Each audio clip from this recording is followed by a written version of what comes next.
Hey guys, today we're making fermented garlic honey. You're going to want gloves unless you want your fingers to smell really bad. I'm going to start by shelling all of this garlic. After you're done shelling all of those, go through and take off anything with a knife that doesn't look good. You have to keep the garlic covered with honey at all times. You also want to leave about 1 inch of room or headspace at the top of the jar because this will create the fermentation process of the garlic and the honey will create gases, and you will need to burp this during the first couple weeks or maybe 3 weeks of fermentation. So it needs to be swirled, it needs to be burped. Not as much work as a sourdough, but you got to put in some work with this one. Make sure that the garlic is always covered in honey.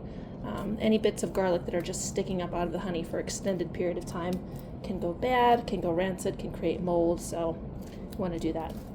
This is good for salad dressings, for marinades, for putting on top of roasted vegetables, for drizzling on top of some nice sourdough with goat cheese, and it's also really good for a tonic for sore throats, so it's really multi-purpose. It's a good thing to have in your pantry.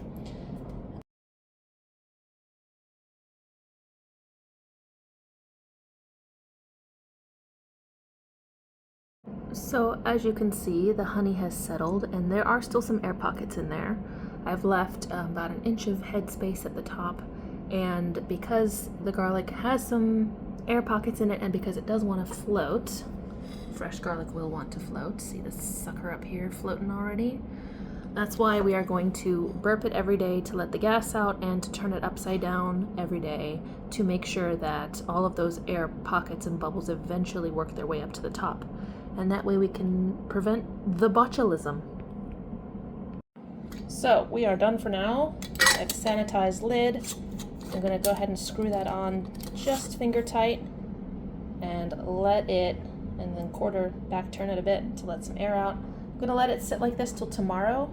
Tomorrow I'm going to burp it, and then I'm going to close it tightly and turn it over, flip it over on its lid so that some of the air can get out and so that floating garlic at the top can get covered. And then I'm going to do the same thing, rinse and repeat until the super fizzy fermentation period is over, and then it should be good. It should be shelf stable for years after that.